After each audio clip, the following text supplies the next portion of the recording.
Fuel prices are expected to go up by 25% per litre from February the 1st if the suspended price stabilization and recovery levies is reintroduced. Now, the Institute of Energy Security has disclosed this is as a result of an 8.52% increase in the price of Brent crude and a marginal depreciation of the cedi to the US dollar in the last 2 weeks. We have more in this report.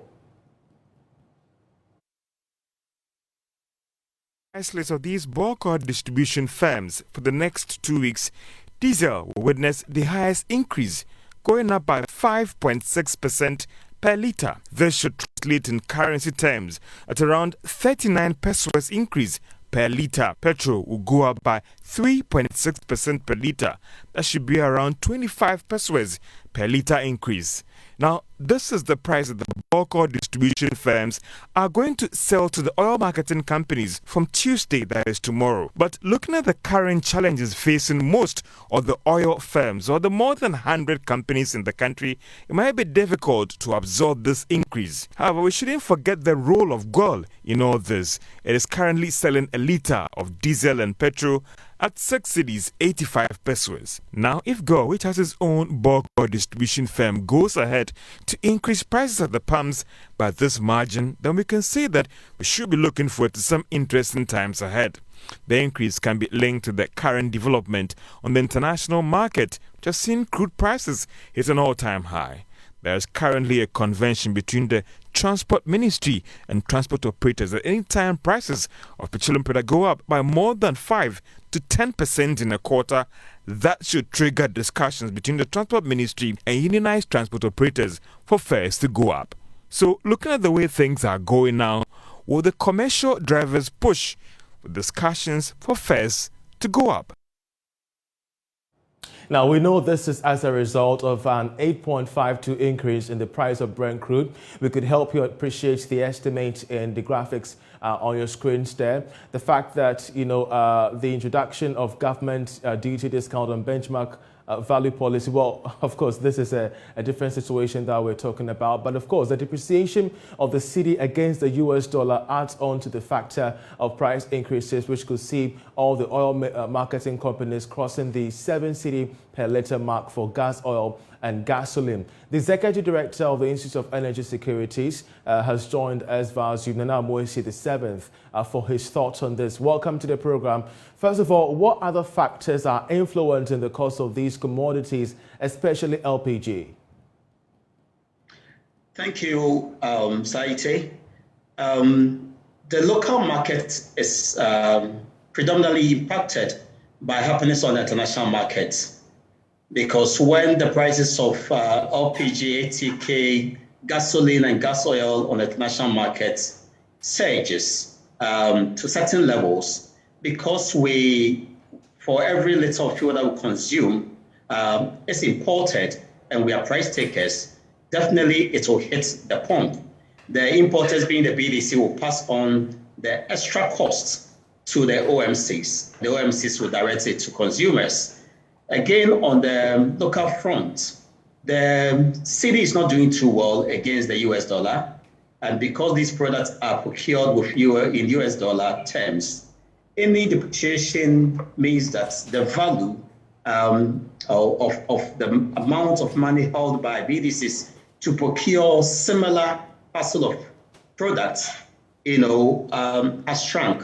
And so that very situation calls for additional cash inflow, or the BDC looking for additional cash to buy same quantity. And that extra cost will be passed on to consumer. And so for this projection, it is hinged largely on international fuel and oil prices, and to some extent, the forex exposure that we have as a country. Indeed. Well, these hikes are occurring despite a suspension of the price stabilization as well as the recovery levy, which hitherto had some impact on the cost buildup. Why is that the case? Well, the price stabilization recovery levy is between 14 to 16 pesos per litre. For this window, as per IES analysis, not less than 25 pesos will be added on to each litre of fuel. And so if you take out the 14 pesos, there's still something left for the OMCs to transfer to consumers. And so the suspension of the price stabilization recovery levy doesn't take away any form of fuel price increases if it must happen. Should things continue the way they are we to expect more hikes in the weeks ahead? Maybe, because you will see that on the international markets, demand of fuel is still growing, even though we have COVID. The first wave of COVID did impact on demand globally, but for this, strain, we still have room to have mobility and production going on around the world. And so there's still high demand for fuels and crude oil. Meanwhile, there is also the Ukraine and the Russia tension, Indeed, which is having a form of impact on price. That very risk of any form of war between these two countries has been priced in by the traders. And so demand is growing. Meanwhile, supply, has fallen on the global stage. And so whilst we see international prices go up, definitely it will hit the local markets until we find mechanisms that are more sustainable beyond the price stabilization and recovery levy to address these matters. For now, we are largely exposed to supply and price shocks because the Tamoyo refinery is not working. The BOS strategic fuel system is not working. The cedi is still depreciating and it's not holding the strength against the US dollar. Not looking that good, but what buffers must be injected to save consumers from these price buildups? What readily comes to mind is asking government to remove some of the taxes and levies. But then, where we stand today, where we are, battling with yield levy and the rest, it's difficult to call for a removal of any form of taxes or levies. But then, let's also avert our mind to this. Whilst international prices goes up because we also trade our crude oil that we produce as a country, we are getting more revenue. So there's a windfall there. Government can look at this windfall and maybe extract one or two taxes or levies from the price build-up. Great. Nana Mosi, the 7th, we're grateful that you could join us, the Executive Director of the IAS there. Well, we do know that LPG is a commodity consumed by millions of households in Ghana. Hence, the impact will be indeed felt. Gabriel Kumi is Vice President of the LPG Marketers Association, and he joins us as well on this topic. Gabriel, we're grateful that you could join us. The IAS has predicted some price hikes in petroleum products, including LPG. What is your association picking from this projection? Charles, thank you for having me. I think Nana has done justice to the topic. I think he's explained everything that he's saying. Yeah. I mean, price of petroleum products in general is going up, and the LPG is no exception. That is why, as an association, we have been calling for a more sustainable means to try and bring the prices of LPG down. Nana has said that it will be difficult for us to call for a reduction in taxes, but I think we have been calling for that for the past 3-4 years. Because ironically, government has set itself an objective to increase consumption of LPG from the current 25% penetration level to 50% by the year 2030. And we all know LPG is a product with an elastic demand. If you want to push consumption of such a product, I think the obvious thing to do is take measure to bring down prices so you can attract a lot of people into the consumption net. So government objective of trying to push LPG consumption from 25% penetration level to 50% will be achieved. I think it's true. Government, there's a lot of wisdom in government attempt to try to push up consumption of LPG. We believe that the benefit that this country stands to gain by pushing up consumption of that product called LPG far more outweigh the taxes we are gaining from these products. Indeed. So paint to us a picture about, the prospect of the prices of LPG moving forward. Because, as we're ending the last quarter of last year, you made, specific projections about the cost of LPG going to skyrocket, shifting away consumers within this particular field. Now we've heard from the IAS. Help us understand projections in the near future. Yes, currently LPG consumption in Ghana is on the decline. On the surface, it's very stagnant. The consumption is very stagnant. For the past 1 year, we've been stagnating. We've been doing about an average of 28,000 metric tons a month. And naturally, population is growing. So the natural expectation is that as population grows, there should be that natural growth. LPG should be growing by at least the growth in our population. But we are not witnessing that. LPG consumption in Ghana is stagnating. It's stagnated. And if you look at the real figures, you see that consumption is coming down. And we think that is not too good for a country that is wishing to push consumption to about 50,000 metric tons per month. So how can the price build-ups, as we've heard from the IAS, further deepen the woes of consumption? Obviously, as I did indicate, LPG is a product with an elastic demand. Any percent increase in the price of LPG goes a long way to reduce consumption of the product. So as prices are going up, the obvious thing you should expect is that less and less people are going to consume LPG. Now, when you go to the pumps, you take some 30 minutes off your schedule this weekend. Go to any LPG station close to you. Observe the buying pattern of the consumers. Now, our research indicates that when you go to the urban areas, about 50% of the people who walk to any LPG station are not able to fill their cylinders. They buy in tots. Give me 20 cedis, give me 30 cedis, give me 40 cedis. Why would somebody carry such a metal, travel all the way to an LPG station and go and buy a tot? They can't fill it. They can't afford it. So there is no way we are going to grow consumption of LPG if we are to keep prices of the product at where it is now.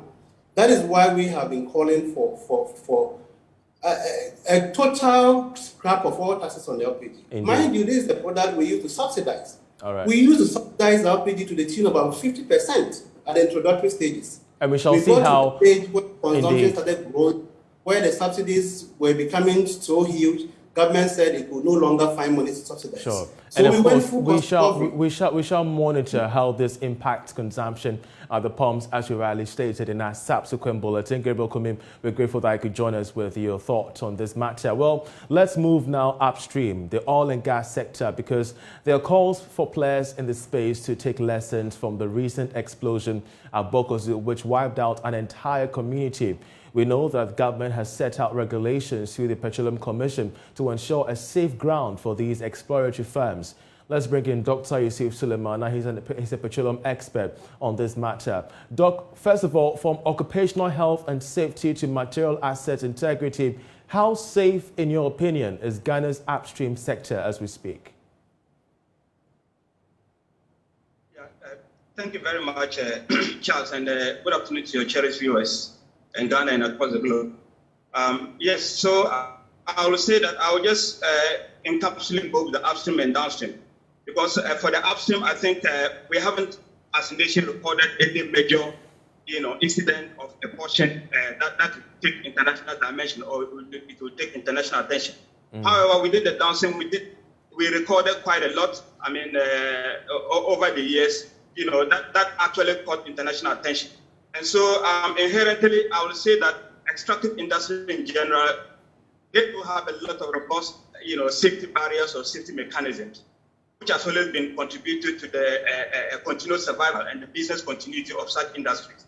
And so, if you play with safety and safety protocols with respect to, the happenings, the doings of the industry, then you do that at your own peril. But where lies the shortfall within the downstream industry then? Yeah, so if I zero into the industry, I mean the downstream, where probably I'll just give some kind of scenario. I mean, explosions such as what happened, of that magnitude, such as what happened in Bogoso area, I mean, there's a lot of lessons to derive from that. Number one, if you look at what we call, safety scientists or safety engineers, what they call a fire triangle. Fire triangle is what brings about explosion. There are three components that are within the fire triangle. We have available air, that is one. We have the combustible salt, that is fuel, and then a source of heat. And then the third thing, that the fourth component that we need is just a source of ignition that will cause explosion. And so any form of explosion cannot escape this particular fight triangle I'm talking about. Now, whatever happened there, if you trace it, I'm sure investigation is still ongoing. But if they trace it, whatever caused the explosion would have been either one of these three things coming together in the right proportion, where probably we have an ignition source. Now, let's come back to our downstream industry. If you remember, we had quite a number of incidents that happened. And the latest, you remember, was Atomic Junction, where we had the explosion. Indeed, and there have been several committee, reports regarding the, what happened and the way forward. So let's talk about solutions here. Where do you see the future of oil and gas safety in the country, especially when we do know that the Petroleum Commission is so much on their own game in ensuring there's safety within this space? Yeah, very important. So, quick ones. Now, in the safety industry, the oil and gas industry, the controls are categorized into two. We have what we call the proactive controls and then the reactive controls. We call them the control barriers. Right. Now, these controls, they have to be very strong enough, very robust enough to be able to, curtail any potential explosion that will happen in the industry. Now, what I think immediately that can happen as key solutions is to ensure that we come back to the rudiments, the safety protocols. All right. For instance, from layman point of view, if you come to a fuel outlet, what I talked about as a fire triangle, the only thing that is in charge is just the ignition source. We have available fuel, we have air, we have and we do have source of ignition, which is the fuel. So I think we need to come back and hold on to the regulations. Okay. Why don't you ensure that you turn off your vehicles when you reach the fuel outlet? Very important. And I think in this case, NPA, they've done so much, and I think they have to continue on all those, safety protocols. All right, so we need to go back. We need to go back to the regulations. Indeed, Dr. Yusuf Suleiman, we're grateful that you could join us with your thoughts on the state of, safety within our downstream sector. He's a petroleum expert with his thoughts there. You're still watching The Marketplace with me, Charles Ayeta. Let's now talk agriculture, because a report by the Institute of Statistical, Social and Economic Research, ISA, of the University of Ghana has disclosed that the country lost $540 million in the export of cocoa paste and cocoa beans between 2011 and 2017. The findings show that Ghana lost in approximately $234 million of cocoa beans and exported just $306 million of cocoa paste exported within the same period through undervaluation of the products before they were exported to Ghana's trading partners. Senior economics researcher at the University of Ghana, Dr. Ama Ahinekujo, said that the key state institutions such as the Bank of Ghana, the Statistical Service and the Ghana Revenue Authority, among others, were all engaged to understand the tax computations model used in the export of cocoa and gold. Explaining how the undervaluation occurred, she said that while the Customs Division of the GRA recorded low figures in export of the products, the receiving countries recorded higher figures on their stocks. We shall keep an eye on this story closely as we try and engage Cocoa Board and other relevant stakeholders on their response to this report. But let's move on to happenings in Burkina Faso, because we're asking how sustainable is Ghana's local tomato industry. We ask this question as concerns rise over the impact on tomato price amid the political turmoil at Burkina Faso, which remains on a major tomato market for Ghana's imports. We know the coup has led to the disruption in Burkinabe economy, but what impact could this have on tomato prices in Ghana? Anthony Morrison is Chief Executive of the Chamber of Agribusiness, and he joins us for more. Anthony, grateful for your time. What's the state of Ghana's tomato industry? Are we cultivating, let alone producing enough?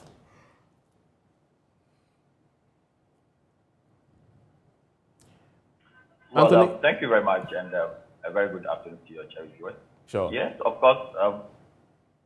Yes, of course, we are producing quite enough, but consumer demand consistently goes up.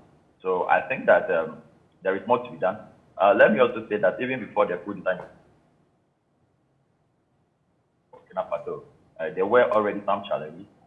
One has to do with the ban on food with the previous government that was overthrown. So the Burkina previous government actually banned export of food out of that country. So that affected some cereals and grain, onion and tomatoes. So we were already having these challenges somewhere 15 December last year. As it stands now, yes, of course, we are in a prolonged Harmattan season. It's also the same challenge in Burkina Faso, though they have the battery dam and others to support their activity.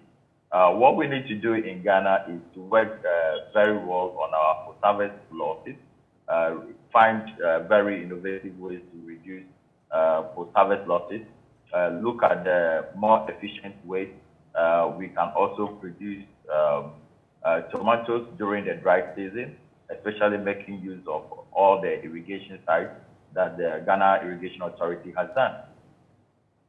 Indeed. So therefore, so it's, yeah, continue. Yes. Continue. Yes. Yeah, so it is. Go ahead. Yeah, continue. You're making a point, Anthony. Go ahead. I can hear you. Yeah. So okay, I mean, so, yes. Yes. I can hear you. Go ahead, please. Okay. So what I would say is that yes, the CARE project, I think the CARE Batampa project have made some provision for tomatoes. But let me also say that will be a drop in the ocean because if you look at the amount of tomatoes we import from Burkina Faso, which is well in the region of $100 million a year, I mean, put it in just $10 million, 10 million seeds will not actually do much. In fact, that will only probably cater for partially one irrigation site that has been developed by the Ghana Irrigation Authority. Our consumption of tomatoes are well in the region of millions of tons per year. So there is more to be done on that area. Anthony Morrison, we're grateful that you could help us appreciate what exactly could happen, amid the border, the political turmoil in Burkina Faso. Here's with the Chamber of Agribusiness. Well, just in, the Monetary Policy Committee of the Bank of Ghana has kept the policy rate after meeting to review development in the Ghanaian economy. It left the rate at 14.5%. This was contained in a statement issued by the Bank of Ghana a while ago. Well, according to the committee, the move was influenced by threats to economic growth and inflation rates. And of course, we shall be having more analysis on this in our subsequent bulletins when we come your way with Business Live. But just before we leave, away from that, we'll hear from aviation mogul Daniel Macaulay on the prospect of the new private jet terminal in Ghana. The chief executive has been speaking to Joy Business.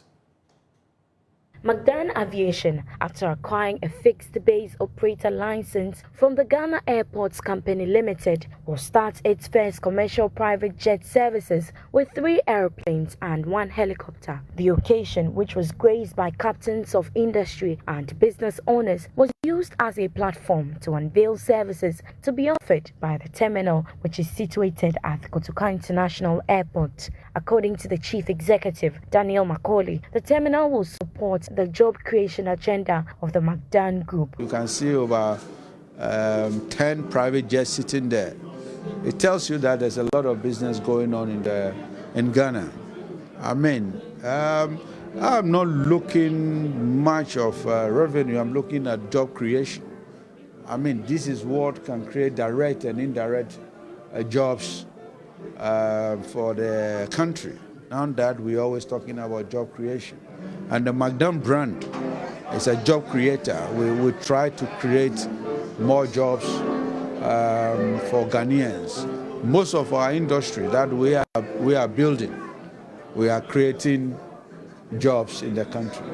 First of its kind in the sub-region, Mcdonald Aviation's private jet services will cater for the high-end clientele with a sense of optimizing luxury. Also, corporate executives seeking to leverage quick and efficient commute for the purpose of business can also enjoy the services. Mcdonald is a global brand, and looking at the businesses in the sub-region, it's very necessary. And also with the introduction of the AFTA, the Continental Free Trade, this is very necessary. This is very, very necessary.